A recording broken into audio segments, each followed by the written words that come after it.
What's up, everybody? Nolan of Black Diamond Services. I am back at a repeat client's house. I did a video for this house about a week and a half ago. We did all the carpets. You can see still the carpet lines on the stairs that I did right here. And over in this area here, I did the carpets in this room. And then also the tile floors. So this house is going up for sale. It is in Modesto, California. And what I'm doing today is these hardwood floors. So she was wanting house cleaning done too, which we actually started on yesterday. We adjusted our schedule, and she actually adjusted her schedule to make it so that we can service her and get her taken care of. So we came out yesterday in the late afternoon and did 3 hours of cleaning. This house is like 3,000 square feet. So our crew is going to be back later today to finish up the other areas. So I specifically had them knock out the kitchen. As you can see, our little checklist here for house cleaning. And so they came in and knocked out the kitchen and left these so that way the floors here can be done by me. And then later today, they'll be back to finish up the remaining things. So you saw it as I walked by, but this is a brand new machine. I've used it in the past. It is a hardwood floor cleaning machine, kind of looks like a mini Zamboni. So basically one of the tanks here holds a solution, which you can see on the side here. There's a little tube that shows you where your fill line is and everything. And then this blue one here is the reservoir tank where the dirty water comes in. So it is putting down cleaning product, scrubbing it, and then there's little squeegees on the bottom of it that picks that up and sends it to the vacuum port to put it into the dirty water reservoir. So I can easily clean this floor. So I'm super excited about it. I've used it many times in the past where I used to work. Just been budgeting and saving up for this because it's going to make my life easier. So first thing I got to do is vacuum all the floor because you want to get all the debris off. So I didn't instruct my crew to do that because I obviously was going to be here the next day to work on it. So I wanted to show you guys what I was up against and what I look for. So for the most part, this floor is in pretty good shape, except for right up at the edge here. You can see that wear area where the finish has been worn off. There's a plank right here that's kind of warped. And then she also said this is actually a burn mark. But otherwise, I mean, there's scratches and stuff, but this is a nice floor. Still, it's got a nice shine to it, you can see, because there's a finish on it. So what I'm doing with this machine is I am cleaning the dirt off the finish to help keep that intact well enough so when she sells it that the house is nice and clean and up to par as best as it can be for whoever's going to purchase it. So first step, vacuum all the floor. Use some cleaning product, which I got right there, IFT and Squeaky. IFT is specifically for hardwood floors. Intensive floor treatment is what that stands for. And Squeaky is actually a maintenance cleaning product. It's used for general purpose cleaning. You can also use it in this machine for your second step. If you're going to prepare the floor to do a coat of finish. I'm not going to be doing that today because she is only wanting it cleaned. There's no point in doing a coat of finish on this for her based on what her needs are. So I brought that because I'm going to most likely go through both steps depending on how IFT shapes up for this floor. Squeaky is something that you guys can buy to maintain your hardwood floors and laminate floors if you want. Get on Google and look up basic coatings and look for Squeaky. They sell it in smaller portions in a spray bottle, I believe, and you can get a microfiber pad and mop and clean your floors, periodically change out your pad so you don't keep scrubbing dirt around, and that'll help maintain your floors effectively. So with that being said, I'm going to get things going.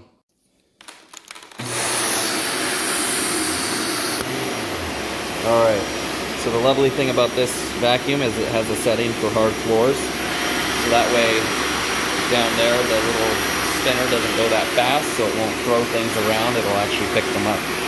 So this is what you should be doing when you're cleaning your hard surface floors for normal maintenance. Because if you get the dry soil up first before you use your whatever mop cleaning style that you're going to do, you're getting the dry stuff before you're getting it wet. So if you were to go in and just start mopping and you didn't vacuum it first, well, you're going to be moving more dirt around rather than picking it up. Depending on what style you're using, if you're using a microfiber pad and a cleaning product, depending on how much floor you have, make sure you have multiple pads, because you don't want to start smearing it around. If you don't change it out periodically, you're going to have dirt being smeared around, and over time it's going to get real bad. And sooner rather than later, you're going to be calling somebody like myself to do the floors.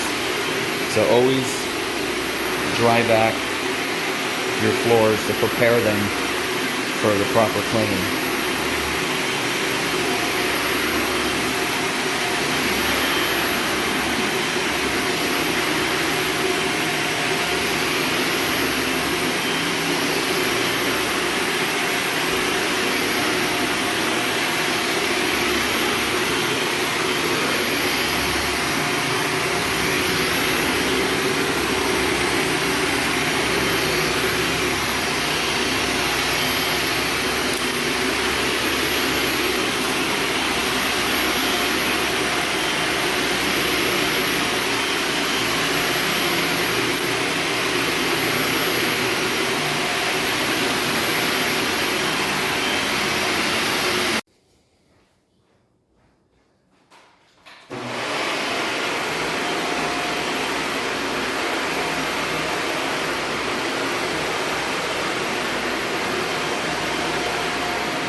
All right, guys, so if you're wondering why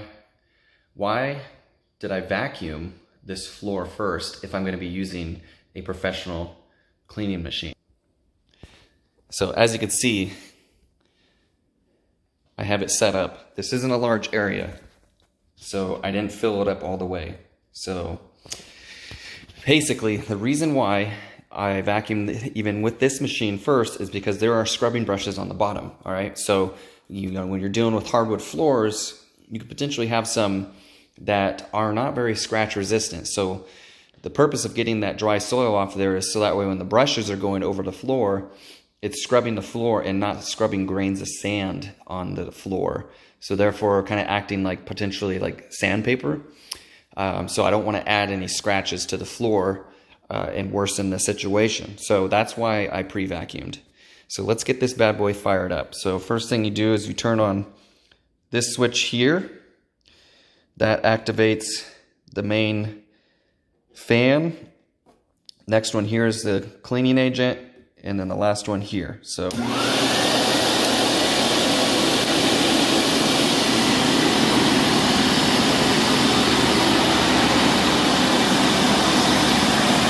the product coming through the top there?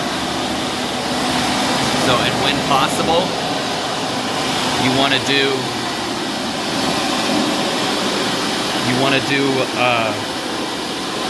with the grain of the wood. And when you're doing your back passes, generally it's good to turn off this first switch here. That's putting down product. That way when you're doing your back passes, nothing but a dry pass is being done when you're at that point.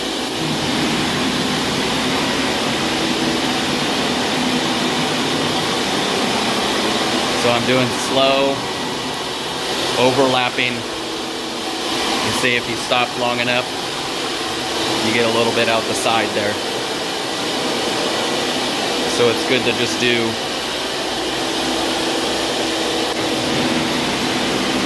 a slow walking pass and a slow walking back pass.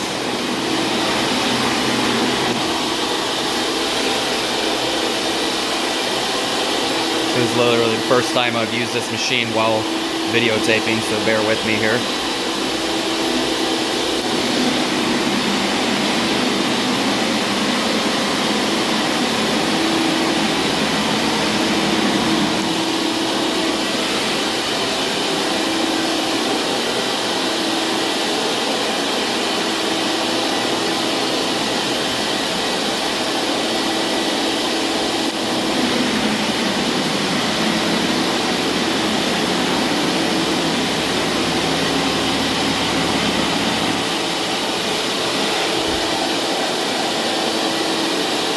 But it does a really good job of just straight up picking everything up all at once. As you can see, it looks like the floor is completely dry.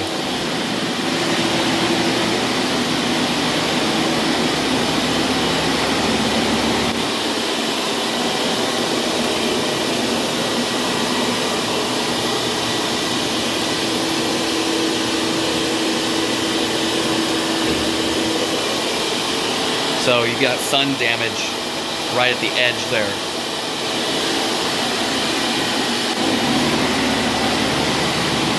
So anytime I see stuff like that,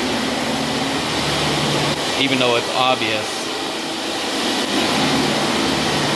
I do mention it to the client. Always note and mention stuff when you see it, because sometimes people are unaware of something like that. If they never used that area and just didn't notice it, and then see it after you're done, you know, you don't want to have any problems. So always scout the job and look for potential issues.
Alright guys, so I know what I was saying is you want to try to go with the grain of the wood when possible. It's not a big deal with this machine, but that's what I try and do, especially if you got a wood floor that has gaps between the planks. You obviously have to be careful with those and set expectations. So with that being said, it is completely safe to do. Just make sure that you pick up any residual water from the cleaning products as soon as possible. Don't let it sit long. But the good thing with this machine is, as long as you're using it properly, it pretty much clears the path before I even step on it moving forward. And then if you do a back pass, same idea. Obviously you won't have to worry about it. It is almost completely 100% dry to the touch, so long as you're operating the machine properly. So I literally, sorry about that, got a call. I literally just have this area left to do, and then around the side over here. So if I would have done this with a buffer and my machine, I am sure of it that this would have took 2 times as long to completely clean and do the same job effectively. So this machine makes a big difference. I used it in the past, like I said, where I worked, they had one. Unfortunately, it didn't get taken care of properly by other guys there, so we eventually moved over to doing the buffer and the tile wand tool. But there's a little more risk to that, and it takes more time. Not to say that's the wrong way to do it, but if you're just doing, you know, kind of maintenance jobs where you're doing a heavier clean than what a homeowner can do, this thing makes all the difference for the cleaning. Obviously, this is something that somebody can't just go and do themselves without spending a bunch of money firsthand. But you know, this thing makes a big difference in the job.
Hit that little button there, and then it pops it up so you can roll it freely.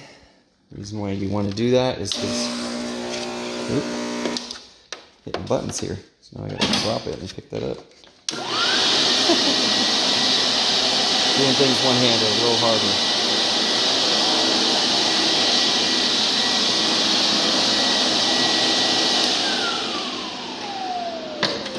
So the reason why you want to do that, pop it up when you're moving it like this freely, is you don't want to drag the squeegees across dry floor at long periods of time, because it will wear the squeegee down, and then I got to replace it sooner.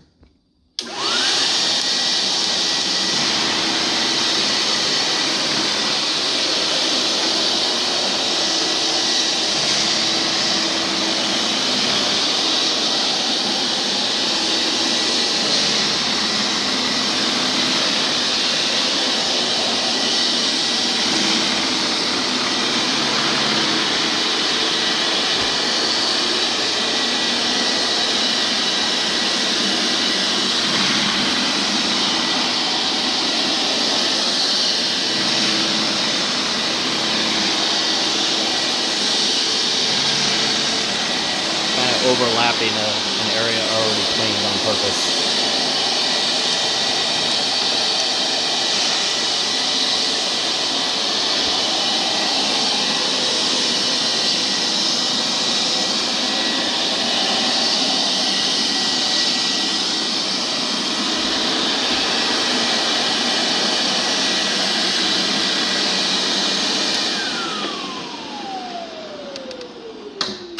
So another thing, I know what you're probably thinking, guys. Nolan, you couldn't get the edges. So that's got to be done by hand. So I get the main perimeter of it, come back in here, and do the rest of it by hand. So like I said, I have this intensive floor treatment. That's going to do wonders for even doing it by hand. That's the only downside that I can think of right now for using this machine, is having to do the edges by hand. But you know what, I kind of had to do that anyways with my buffer and tile wand, because if it wouldn't fit underneath any ledges like that, I had to use a microfiber pad anyways and hand scrub. So that's pretty much it, guys. I mean, the floor's still pretty reflective, so I mean, the finish is still intact really well. But, you know, it's just needs to be basically dry mopped in any areas, because you can see there's a little bit of it right there from pulling the machine out.